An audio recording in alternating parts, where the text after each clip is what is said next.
Hola a todos, hoy vengo a hablaros de los filtros pasivos.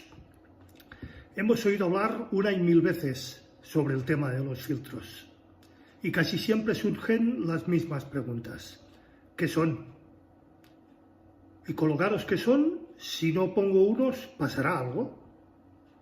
¿Y cómo se hacen? ¿Y para qué sirven? ¿Y es difícil todo esto? Bien, pues todas estas preguntas y alguna más espero que tengan respuesta en este post. El gran problema de los altavoces. Todo el mundo se habrá fijado en que la mayoría de baffles no tienen un solo altavoz, sino dos, tres o a veces unos cuantos más, o algunos más. Salvo muy honrosas excepciones, cuando un baffle tiene un solo altavoz, no suele sonar demasiado bien. El problema es que no todos los altavoces pueden reproducir correctamente el rango de frecuencias audible, desde los 20 hasta los 20.000. Para crear graves hay que desplazar una gran cantidad de aire y para eso hace falta un altavoz grande. Este altavoz tendrá masa y será difícil de moverlo a altas frecuencias, ya que el tiempo que tarda en adquirir velocidad, el cono es relativamente grande, y más grande contra más grande sea el altavoz. Un tweeter puede estar sometido a campos del orden de los 1000 Gs, aunque la reducida masa de la cúpula hace que la fuerza que acelera la cúpula sea del orden de los 20-25. Esto sería impensable con las pesadas membranas de los buffers. Lo contrario ocurre con altavoces pequeños. Para mover un gran volumen de aire con un pistón puedes tener mucha área y poco desplazamiento, o mucho desplazamiento y poca área. El problema es que existen restricciones en la exclusión máxima de la membrana. Primero, para crear sonido sin distorsión, la primera suposición es que el proceso de creación del sonido es adiabático. Si el aire se comprime, este proceso deja de serlo, deja de ser adiabático. Y esto ocurre cuando la presión es muy elevada. La presión depende de la superficie. Y la presión que crea un pistón pequeño no es perfecta, ya que el aire ofrece resistencia al movimiento, y cuanto mayor sea el movimiento, mayor será la presión del aire, y también mayor será la distorsión. Segundo, la membrana está sujeta por puntos que se encargan de mantenerla centrada. La elongación de estos materiales que sujeta la membrana es finita, evidentemente, y además suelen ser elásticos, por lo que absorben y devuelven energía de la membrana y producen también una cierta distorsión. Con el fin el fin de la suspensión es mantener el cono en su sitio, no puede tener una longitud infinita, por lo que un desplazamiento muy amplio, además de causar distorsión, puede llegar a romper el altavoz. Tercero, el campo magnético creado por el imán no es perfectamente homogéneo. A una cierta distancia, las líneas de flujo magnético empiezan a separarse y el valor del campo magnético en el eje no se mantiene constante, sino que empieza a disminuir, y esto también causa distorsión. ¿Solución? La solución a este problema es tan simple como combinar varios de los altavoces especializados en agudos, medios graves y subgraves, para conseguir que la frecuencia en respuesta sea cubierta de la forma más correcta y eficientemente. Pero no, si las cosas fuesen tan fáciles como o como todo esto, nadie estaría escuchando este post. La mayoría de veces un altavoz grande tiene un comportamiento incorrecto a altas frecuencias. Los altavoces agudos tienen una potencia muy limitada y un desplazamiento muy pequeño, normalmente del orden de menos de 0,5 milímetros. Si se le hace reproducir frecuencias graves de decenas de vatios, este realmente va a durar muy poco. Lo ideal en este punto es que cada altavoz le llegue la banda de frecuencias que pueda reproducir sin problemas y con la mínima distorsión, o, a poder ser, sin ninguna distorsión. Existen varias maneras de hacer este proceso. A esto se le llama filtrado. En este post nos vamos a ocupar solo de los filtros pasivos. Los filtros activos ya los vimos en un anterior post especializado en este tema, incluso hablando de los crossovers electrónicos. Bien, el problema de los filtros. Los filtros no cortan perfectamente una señal en frecuencia mayor o menor que una frecuencia determinada. A esta se le llama la frecuencia de corte. Lo que hacen es disminuir la potencia de la señal a medida que su frecuencia se va alejando de las frecuencias de corte. La brusquedad con la que se produce esta atenuación se puede elegir y depende del número de componentes que se usen en este filtro. Cortes de frecuencia según el orden. Los filtros se clasifican en primer lugar por su función, eliminar agudos o graves, y en segundo lugar por su brusquedad o por la brusquedad con la que se atenúan las frecuencias fuera de estos rangos. Esto es una línea recta que empieza a decaer, en la frecuencia de corte y que vuelve a subir y vuelve a ser una línea recta o más o menos recta dependiendo de la estabilidad y de la linealidad de los altavoces cerca de cada una de las marcas del filtro. La pendiente se mide en decibelios por octava. Como ya vimos, una octava es el doble o la mitad de una frecuencia de una nota. En este caso, el espacio, por ejemplo, entre 200 ciclos y 400 ciclos va a ser una octava. Y es exactamente igual que la que hay entre 10K y 20K. Los filtros causan errores de fase. Cuantos más componentes tiene un filtro, más desplazamiento de fase causará, pero menor será la interacción entre los altavoces. El que menos desplazamiento de cruce es el de primer orden, que tiene un desfase de 45 grados en la frecuencia de corte, normalmente sobre 1K, y 90 grados en la banda eliminada. El que más es el de cuarto orden, que a la frecuencia de corte desplaza 180 grados y en la banda eliminada 360 grados. El problema de los filtros para subwoofers. Otro problema bastante importante, no exclusivo pero sí acuciante, de los filtros pasivos es que a medida que decrece la frecuencia de corte, aumenta el valor de los componentes o de cada uno de sus componentes. Esto implica que sean más grandes y más caros. En concreto, las bobinas tienen una resistencia en serie que puede llegar a ser, en muchos casos, superior a 1 ohm. Imaginaros, en un buffer de 4 ohms, esto sería una pérdida más que importante, de aproximadamente menos 1 dB. El ejemplo más simple es por qué los subwoofers comerciales son siempre activos. Porque es más barato y menos voluminoso fabricar un filtro activo con su fuente de alimentación propia que utilizar bobinas de hasta 36 milihenrios para un filtro de cuarto orden. Supongo que nadie habrá visto nunca una bobina de 36 milihenrios para altavoces. Una bobina de estas características, tipo transformador, la más eficiente y pequeña, a estos valores tan grandes, ocuparía, para que os hagáis una idea, 1,5 litros y pesaría entre 6 y 8 kilos. En un sub, un filtro activo es prácticamente obligado. Tipos de filtro pasivos. Las frecuencias de corte es el punto donde la frecuencia se reduce a una fracción determinada. Este punto suele ser un punto de menos 3 dB, que en potencia es el punto donde la respuesta se reduce prácticamente a la mitad. Por la forma de percibir el oído humano, la disminución de la respuesta a la mitad no se percibe como la mitad de alto, sino como un poquito más bajo. Un filtro puede dejar pasar las frecuencias mayores que la frecuencia de corte o, al contrario, dejar pasar solo las frecuencias menores que la frecuencia de corte. O se pueden dejar pasar solo las frecuencias de una banda, entre dos frecuencias de corte. Los filtros pasaaltos, por tanto, dejarán pasar las frecuencias más altas para la frecuencia de corte. Los filtros pasabajo dejarán pasar las frecuencias menores que la frecuencia de corte. Y los filtros pasabanda, evidentemente, dejarán pasar las frecuencias entre dos frecuencias de corte. Normalmente son una combinación en serie de un filtro pasaaltos y otro filtro pasabajos, pero que al implementarse de esta manera se convierten en un pasabanda. Filtro elimina banda. Al contrario que los pasabanda, estos eliminan una banda.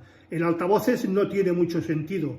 al igual que los pasabanda pueden implementarse como un pasabajos o un pasalto, pero estos en paralelo. Otros tipos de filtro, los de muesca o notch, y otras redes como la red Zobel o la LPAT. Los filtros pasivos se basan en la impedancia variable y dependiente de la frecuencia que tienen las bobinas y los condensadores. Pues bien, hablemos de ellos. Los condensadores. Cuanto más sea la F de un condensador, menor será su eficacia, por lo que un condensador dejará pasar las frecuencias altas y ofrecerá una gran resistencia a las bajas frecuencias, que estas evidentemente se verán atenuadas. Bobinas. Cuanto mayor sea la F, mayor será la impedancia de la bobina, por lo que a través de la bobina pasarán sin ningún problema las frecuencias bajas y las frecuencias altas se verán atenuadas por atravesar una resistencia mayor. Parámetros Q de un filtro. A partir de ahora nos encontramos con un nuevo problema, el Q del filtro. Q suele ser sinónimo de factor de calidad, pero en los filtros para altavoces esto no tiene nada que ver. Q define la porción entre la Z nominal, la L y la C. Se han utilizado exclusivamente filtro de segundo orden para que esto es en común con todos los filtros de mayor orden que 1. El filtro de primer orden solo tiene una Q, la llamada de Butterford. Dependiendo de los valores Q que se obtienen en respuesta a una u otra banda cercana a la frecuencia de corte. Algunos de estos valores Q producen una característica o que una característica sea óptica o óptima para la máxima respuesta plana, alineando en fase la búsqueda de la caída de cada una de las pendientes. Ahora ya no tiene mucho sentido hablar de 6, 12, 18 o 56 dB por octava, porque esos son comportamientos asintomáticos, muy por debajo de la banda audible y por lo menos sin enmascarar.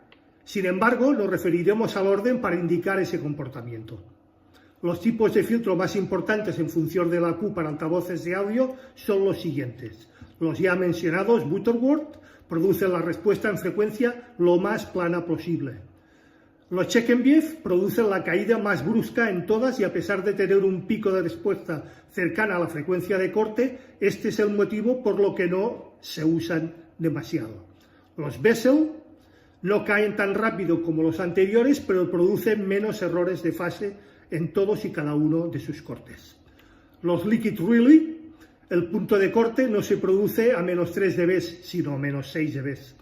Se construyen a partir de dos filtros Butterford, pero de menor orden. Las ventajas que tiene la respuesta es plana y sobre todo, en todo momento, la reproducción de los drivers estará en fase. Una idea diferente de los filtros convencionales es la exclusividad del audio. En lugar de definir una Q con un número que cambia para diferentes órdenes, se emplean los nombres matemáticos de ilustres matemáticos para definir sus funciones, que luego han sido usadas para reducir el comportamiento de los filtros en base al comportamiento de estas funciones, sobre amortiguamiento o subamortiguamiento. Entre ellos, como hemos visto, están los Bissels, los Chekenbiev, los Butterford, los Genders y los Kauer. En el caso de los Liquid Relay, Sigrid Lindwich, que es un prestigioso ingeniero, ahora retirado, que se dedica a la acústica, los nombró. Las peculiaridades de su configuración son que la suma eléctrica del pasabajo y del pasalto es exactamente 1, y ambos filtros reducen con la misma fase. La respuesta es completamente plana y la radiación sonora es muy homogénea. Los filtros de Chekenbiev es el que más atenuación produce, el de Bissel el que menos. Puede parecer en un principio que el de Chekenbiev no sirve para nada, pero tiene un gran pico en la respuesta de frecuencias. Esto es porque se muestra la respuesta en voltaje. La falta de intensidad y la junta de intensidad en el voltaje, que forman la potencia, es como funciona un filtro pasivo. No hay ganancia de ningún tipo. El filtro pasivo no puede producir ganancia, evidentemente. Parámetro Q de un filtro. Un circuito activo es mucho más complejo. La propiedad de atenuar más que los demás hace que un filtro de sexto orden, del orden del Chequenberg, acabe funcionando mejor que uno Butterford de octavo orden. De hecho, la Q que se utiliza en los filtros anti-aliasing en los conversores analógicos digital son de este tipo. Lo peor es que la Chequenberg es que los cambios bruscos que produce, y el Bissell es mucho más suave. Butterworth, como en el caso anterior, es algo intermedio. En el fondo es todo un compromiso entre fase, respuesta temporal, respuesta en frecuencias y atenuación de la banda eliminada. No se puede tener todo a la vez, así que hay que decidir cuál es el factor más importante. Veamos las sumas de las respuestas.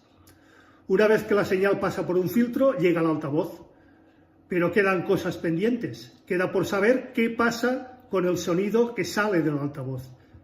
Hay que pensar que esta está desfasada o está desplazado en fase. Vamos a ver los dos nuevos problemas que surgen ahora en el caso concreto del filtro de segundo orden. Ahora tenemos las señales que resulta de filtrar, pasa bajo y pasa alto para conectarlos a los drivers. Y la suma de las respuestas tienen un aspecto francamente desolador. ¿Qué es lo que está pasando? Pues que la frecuencia de corte al desfase es de 180 grados y eso supone que una resta a la otra, como vimos ya en anteriores posts. Una desfasado 180 grados con la otra, se sobreponen y se anulan. Eso es una cancelación perfecta. La solución, evidentemente, es invertir la fase de uno de los altavoces. Es tan simple como cambiar el cable negro por el cable rojo y el cable rojo como el cable negro. Así de fácil. Normalmente se invierte la fase de los agudos, ya que en los agudos no es tan posible el percibir una fase absoluta. La suma es el voltaje más plano en los filtros o los filtros de tipo liquid relay. La siguiente es la de Butterford. Se ve que el desfase máximo en este caso es de 90 grados. El caso es que más bruscamente se desvía la fase en el Chequenberg y la menos en la de Bissell. Ahora la respuesta en fase es la suma del Twitter invertido en fase, evidentemente. Todo queda correctamente alineado. Se aleja de cero, pero esto es a costa de no tener una cancelación. Es el precio que hay que pagar. Esto es en común o muy común en los filtros de orden par. Hay que elegir entre una cancelación o un desfase. Y es completamente lógico elegir el desfase. Es decir, hay que invertir la polaridad del Twitter. Eso es así en los de tipo 2, tipo 4 y tipo 6, o de segundo, cuarto y sexto orden, excepto en el filtro activo de cuarto orden LR, donde no hay que invertir la fase en ninguno de los drivers. En el caso de un filtro de orden impar, concretamente en el de tercer orden, tendremos este mismo resultado. Se trata de un filtro de tercer orden del tipo Butterworth. Se puede observar a primera vista que la suma de las frecuencias es perfectamente plana. Vemos una respuesta de estos filtros en cada uno de sus cruces y en cada uno de sus curvas y veremos que en el caso del Butterworth de tercer orden es prácticamente plano. En el caso de invertir la fase del Twitter, este también será plana. Los drivers reproducen a más 135 grados y a menos 135 grados a un kilociclo a su frecuencia de corte. Esto quiere decir que hay un desfase de 270 grados entre ellos, o visto de otra manera, de menos 90 grados. Es un artificio matemático perfectamente válido. La respuesta en fase no está mal para ser un filtro de tercer orden. La tentación de invertir la fase del Twitter puede ser, evidentemente, demasiado grande. La respuesta tiene un desfase de menos 90 grados a la frecuencia de corte, pero luego avanza hasta los 180 grados que tiene el Twitter en su desfase. En definitiva, no produce ningún beneficio sin que se produzca otro perjuicio. Como viene siendo habitual, es cuestión de decidir qué característica nos conviene más, la cancelación o la inversión. Grupo delay, retardo de grupo. El retardo de grupo es una variación de fase FI, a la frecuencia angular, omega, que es proporcional a la frecuencia. Es una magnitud que ha predeterminado o ha permanecido ignorada durante mucho tiempo, pero que ahora empieza a tener un fin y empieza a despertar un cierto interés. Es una medida a la respuesta temporal que produce un filtro. Cuanto más grande, más tiempo tarda en reaccionar, pero no es un problema de tiempo, sino de uniformidad.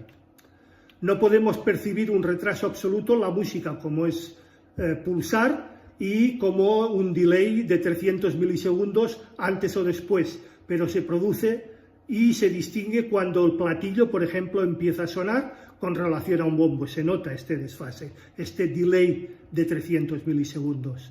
Los casos más dramáticos se producen en graves donde los desfases y los retrasos temporales son perceptibles o perfectamente audibles por nuestros oídos. En los casos de las cajas acústicas basadas en sistemas resonantes, como las Barreflex y las pasabanda, es donde mayor importancia tiene cuando los retrasos empiezan a superar los 25 milisegundos, cosa que nuestro oído va a percibir como un eco. Es obvio que no solo aumenta el retraso, sino que aumenta también su no uniformidad, que es el principio del problema. Group relay frente al orden. Cuanto mayor es la duración del filtro, mayor será la uniformidad y peor la respuesta temporal. La Q de Wiesel es la que mejor se comporta, mientras la de Chickevbeck es la que peor se comporta. El Group Relay frente al Q. El resultado de todo lo expuesto anteriormente, fase, respuesta temporal, Group Relay, etc., es el ringing o sobreoscilación. Es una distorsión añadida por el filtro en la onda original. El ejemplo más acertado es la onda cuadrada, aunque hay muchos que opinan que no es un test válido. Resulta ser la onda con mayor contenido en armónicos y la más exigente para la respuesta temporal. Respuesta a la onda cuadrada. El filtro de Chickevbeck produce unos picos bastante grandes. La siguiente es la Rutherford, que es algo mejor. Luego viene la Wiesel y la LR con una respuesta bastante cercana a lo convincente y a lo bueno. El circuito empleado son los filtros de segundo orden con una entrada de onda cuadrada. Diseño y cálculo. La pendiente de 6 dB por octava es la más buena y la más acertada. Son los filtros más sencillos de construir. Constan de solo un componente y son los que producen menos errores de fase.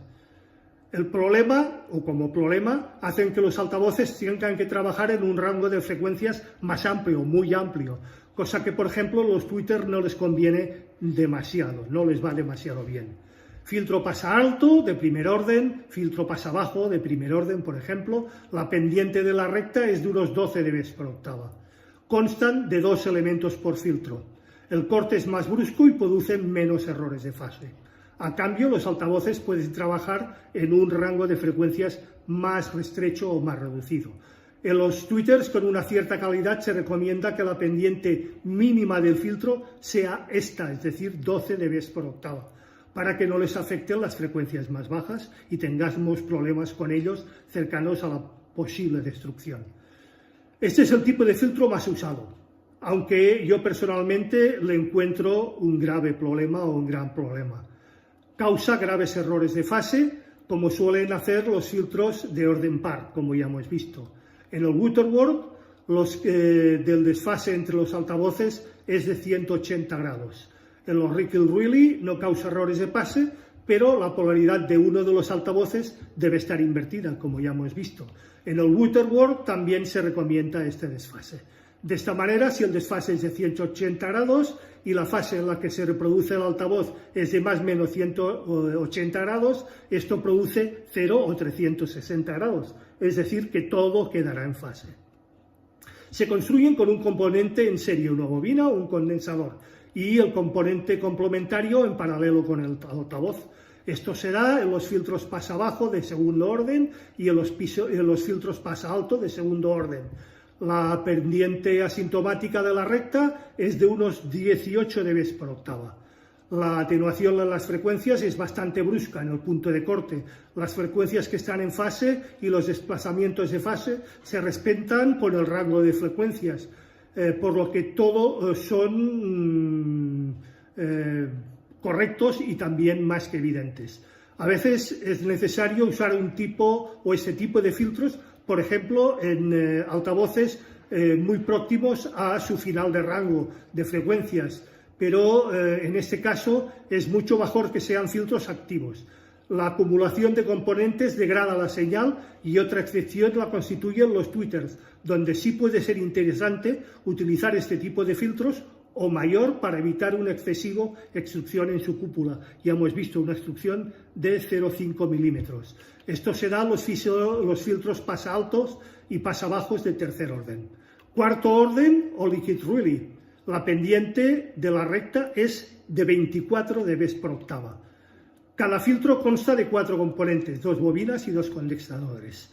Existe el cuarto orden, también Butterworth, pero tiene el problema de que en la frecuencia de corte el desfase es de 180 grados, como ya hemos dicho. Este tipo de filtros resulta minimizar la interacción entre los altavoces o entre cada uno de sus altavoces.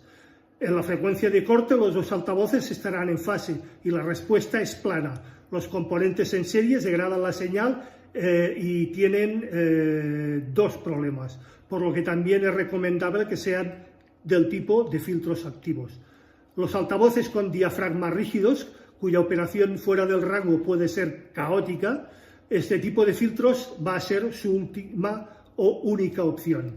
Si además de ser un tweeter con cúpula metálica, donde pasa lo mismo para frecuencias mayores, entonces sí es la única opción.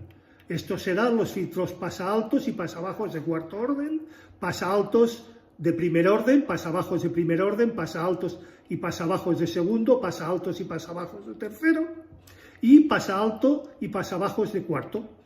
Filtros notch, menudo rollo, pero hay que explicarlo. El altavoz tiende a moverse con gran facilidad a la frecuencia de resonancia. Esto, como los motores eléctricos en funcionamiento, quiere decir que consume poca corriente y se traduce como una gran impedancia. En un altavoz, esto se produce solo a esa frecuencia y sus alrededores, y crea picos de valores muy diversos según el tipo de altavoz. Malo. En los buffers, los picos tienden a ser grandes y estrechos, y en los tweeters pasa lo contrario, pasan a ser anchos y cortos.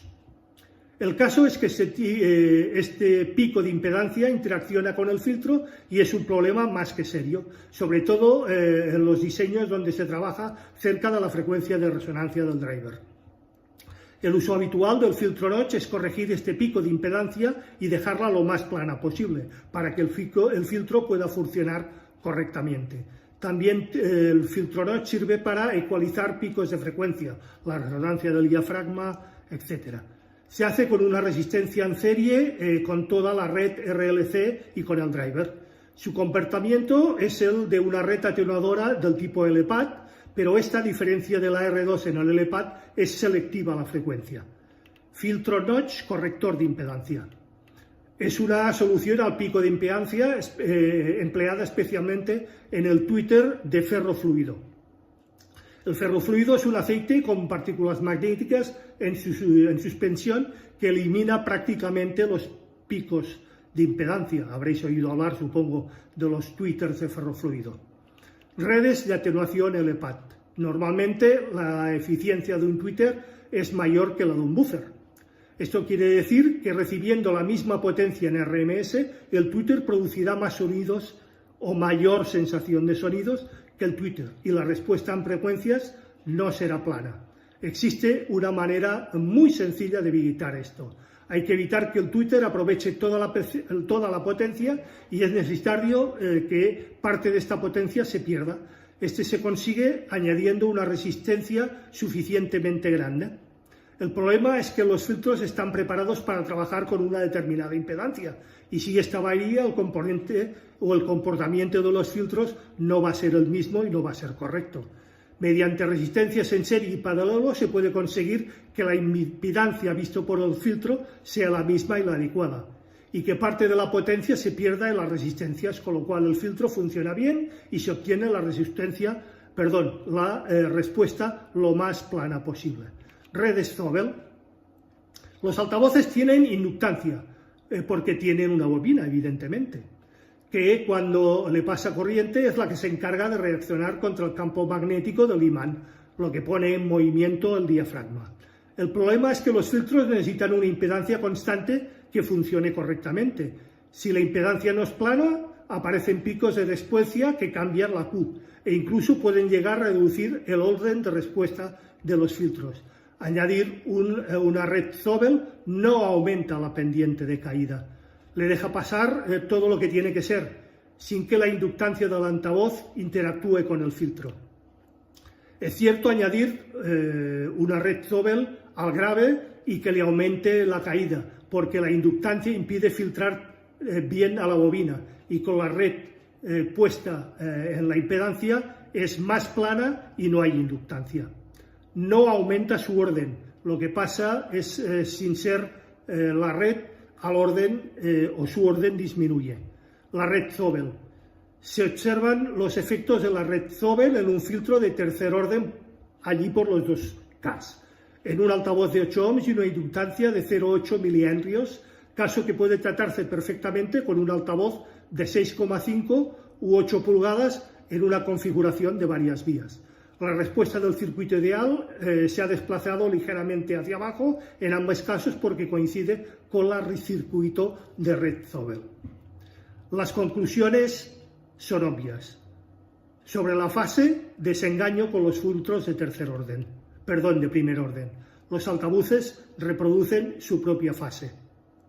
Las gráficas de impedancia del Twitter, los FS y los parámetros Q sirven para saber cómo será la respuesta en graves de un altavoz. Esto incluye también los tweeters. A ambos lados de la FS se definen dos polos que se comportan exactamente igual que un filtro.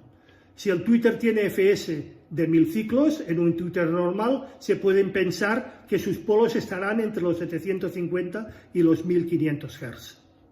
Si cortas con un condensador el tweeter a 2000 Hz, algo normal, el doble de su FS, lo que estás haciendo es matemáticamente poner el polo en esta fase. De 2000 a 1500 baja 6 dB por octava, de 1500 a 750 12 dB por octava y de 750 abajo unos 18 dB por octava, porque cada polo añade una caída de aproximadamente 6 dB y un desfase de 90 grados a 1500 Hz de caída a 4 dB, casi nada. Y sigue siendo audible sin comportamiento o su comportamiento a 750 Hz con una caída de 9 dB y 5 más de lo debido, aunque esto evidentemente ya no es tan audible. El caso es que la banda entre los 1000 y los 2000 es de todo menos un filtro de primer orden. Crear errores de fase de 135 y de 90 grados no es aceptable a 1500 Hz. La respuesta de un filtro ideal y lo que tenemos en realidad no tendrá absolutamente nada que ver. Si se hubiese usado un filtro de tercer orden a 3000 y a 1500 Hz, su respuesta de caída habría sido de alrededor de 18-21 dB y todo sería matemáticamente correcto a 1500 Hz, con una atenuación de aproximadamente 11 dB, 5 más que con un filtro de primer orden, y se desvía solo 2 dB a 70 grados de la respuesta ideal. Pero sobre todo hay algo muy importante. Tal y como es la respuesta usual de la música a esas frecuencias, baja desde los medios hasta los agudos con una pendiente aproximadamente de 12 dB por octava, que como hemos dicho es lo ideal. Un filtro de primer orden no limita el movimiento del tweeter, de hecho va aumentando, porque la música es así, hasta que llega a los polos del lado de la FS del tweeter. Un filtro de segundo orden al movimiento se hace más o menos constante y con uno de tercer orden se reduce el movimiento del diafragma, que es lo que realmente protege al tweeter. Otro tema importante es que un filtro de primer orden es mucho más simple, es mucho más fácil de atacar por un amplificador y es menos intrusivo en la música, por lo que cada componente crea su propia destrucción particular del sonido. y a bajo volumen son mejores los filtros suaves, aunque no recomiendo ni mucho menos los de segundo orden para los vías, para un gran volumen de sonido o de potencia de amplificador. Los filtros duros son más que necesarios y son mejores. Construcción de un filtro. Parámetros obvios y predecibles. Hay varias maneras de diseñar e implementar un filtro. Desgraciadamente, diseño e implementación no puede ir por separado, es decir, no vale con diseñar un filtro por ordenador, construirlo y conectarlo al altavoz. Hay parámetros que no son obvios en los altavoces, como la impedancia, que es dependiente de la frecuencia y no solo por la bobina del altavoz, sino por factores puramente mecánicos, como también vimos en anteriores posts, por ejemplo, el efecto del damping factor. Uno de estos es la frecuencia de resonancia del altavoz, donde se pueden encontrar valores de Z de 150 ohms en altavoces de solo 4 ohms nominales. Otros son la fase en la que se reproduce un altavoz, que añade un poco más de complejidad al modelo, pero que sigue siendo más o menos predecible.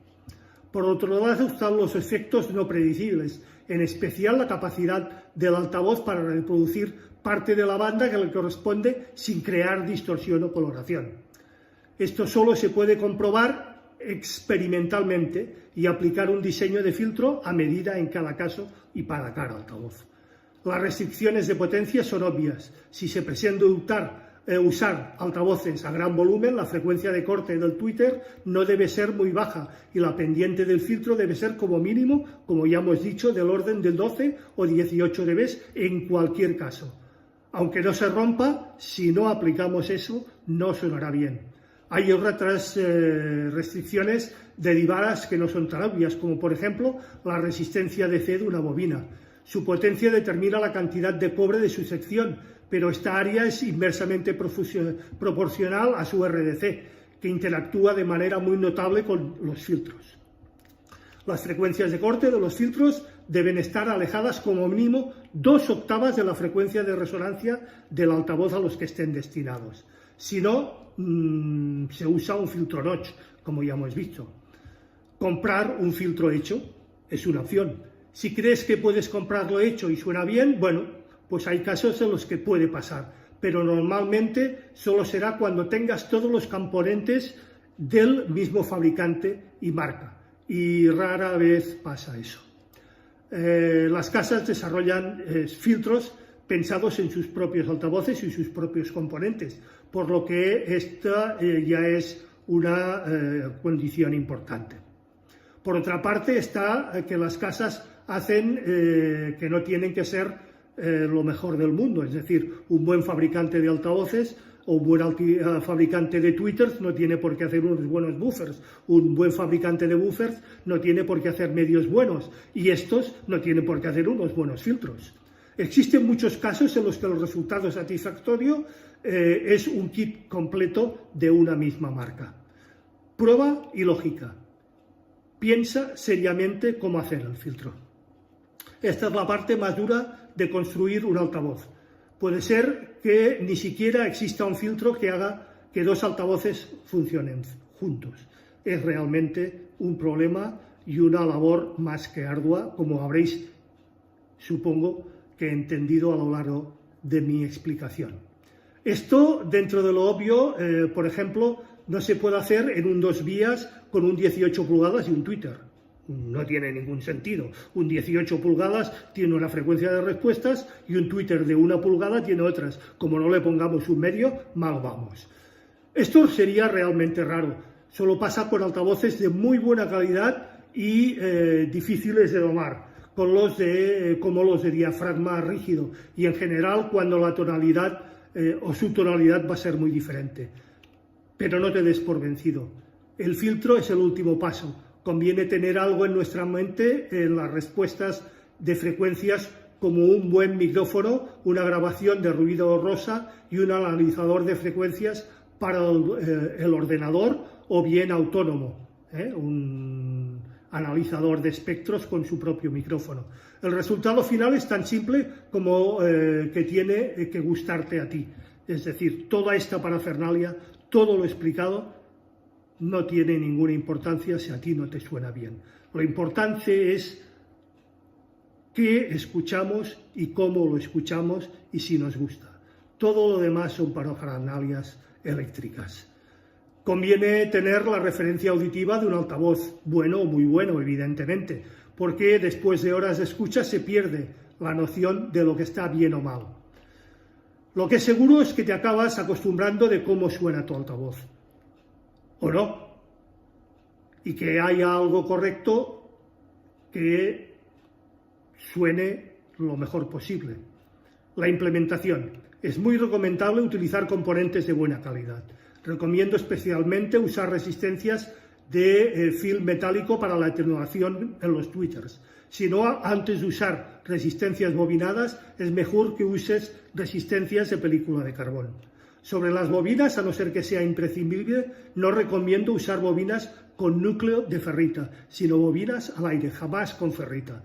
El comportamiento de la ferrita no es del todo lineal frente a la corriente y se satura con mucha facilidad y con una cierta y marcada histéresis. La opción del núcleo de hierro deja de ser interesante. Se usa para valores muy altos de inductancia y no tiene un buen comportamiento a altas frecuencias, pero para los filtros de frecuencias de menos de 350 Hz es prácticamente una opción a veces obligada. Una bobina con núcleo de aire y esos valores sería escandalosamente grande, como ya hemos visto, y su relación calidad-precio no sería buena. Y otra cosa sobre las bobinas. En cualquier tipo de filtro, sea como sea, las bobinas no deben estar nunca en el mismo plano. Los campos magnéticos se acoplan y puede ser más que perjudicial en cualquier caso y para cualquier cosa. Las bobinas deben de colocarse siempre perpendicularmente y a un ángulo de 90 grados, dejando de producirse en ese caso una inducción entre ellas. Condensadores normalmente del tipo MKP. No utilices en lo posible condensadores electrolíticos y muchos menos baratos, especialmente en los agudos. Las PVCs o placas de circuito impreso. Los filtros se pueden montar sobre PVCs, aunque no los recomiendo en absoluto. Las pistas suelen tener poco grosor y ofrecer una resistencia mucho mayor que los cables, además de que se degradan y se oxidan si no están protegidos con ceras o barnices de forma adecuada. En el caso de que se oxiden, el óxido degrada la conducción del cobre muy rápido, por ser tan finas dichas pistas. En el caso de hacerlo en PVC, las pistas deben ser lo más grandes y gruesas posibles. Piensan que puede pasar varios amperios por ellas, como ya hemos visto en el post sobre potencia y corriente, y se pueden llegar a quemar. Las tablas que se ofrecen en los diseñadores de PVC, con el ancho de pista en relación con los amperios, suelen ser muy bonitas, pero completamente insuficientes para esta utilidad. PVCs estándares para filtros. Mi recomendación es dejarnos de PVCs, de placas de circuito impreso. Hacerlo siempre mediante cableado. Consiste en fijar los componentes sobre una tabla ignífuga, evidentemente, tipo plástico o tipo baquelita, y soldar los terminales con cable. Aquí el cable puede ser cualquiera, siempre y cuando sea lo más grueso posible y lo más apropiado posible.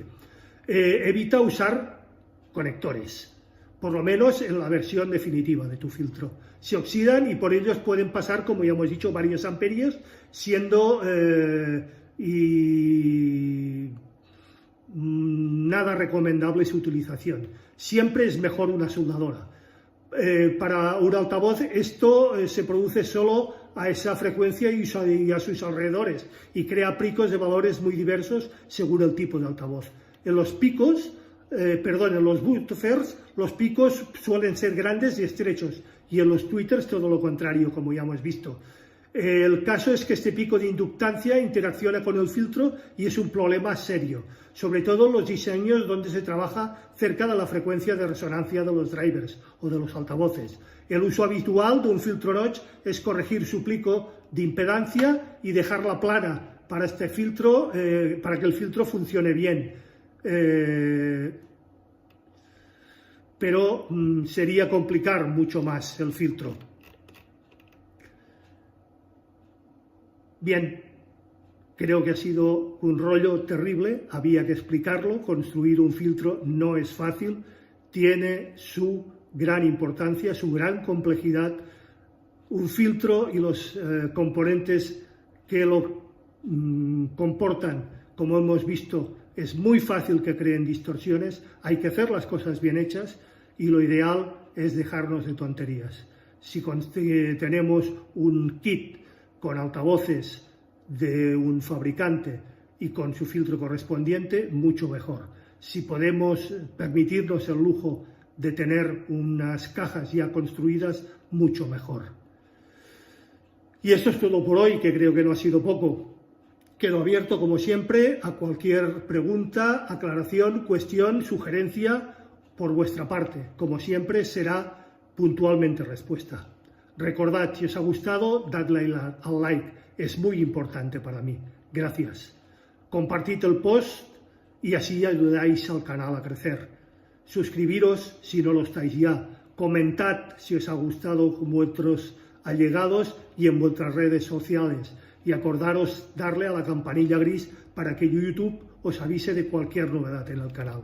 Gracias y nos vemos el próximo viernes con un nuevo capítulo de A las 8 estrenamos. Hasta entonces y feliz Día de Reyes.